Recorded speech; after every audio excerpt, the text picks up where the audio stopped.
নমস্কাৰ দৰ্শকসকল, এই আমাৰ সোণালী মুৰ্গী পুহিছোঁ। দেখিছেনে আপোনালোকে? সোণালী মুৰ্গী 150 আনিছিলোঁ, 28 দিন হ'ল। 28 দিনত ইয়াত 300 গ্ৰাম হৈছে আৰু চাওকচোন আপোনালোকে। আমি কাটা আছে দেখি জুখি থাকোঁ ডেইলি, বুজিছেনে? এই আমাৰ 150 সোণালী মুৰ্গী আছে।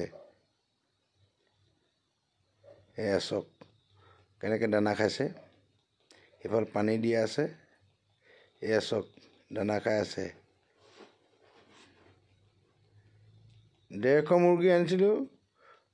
এয়া ব্ৰইলাৰ 100 আনিছিলোঁ। চাওক 17 দিন হৈছে, আজি জুখিছিলোঁ 400 গ্ৰাম পাৰ হৈ গৈছে। এয়া চাওকচোন, 100 ব্ৰইলাৰ আনিছিলোঁ। এয়া 100 ব্ৰইলাৰ দেখিছেনে? 17 দিনত এয়া 400 গ্ৰাম পাৰ হৈ গৈছে। আজি কাটা কৰিছিলোঁ। এয়া চাওক, কিন্তু প্ৰতিপাল কৰা হৈছে। আপোনালোকে কেনেকৈ পোহে আমাকো জনাবচোন দেই। আমি হ'লে আকৌ দিনত ৰ'দলৈ উলিয়াই দিওঁ, সিহঁতক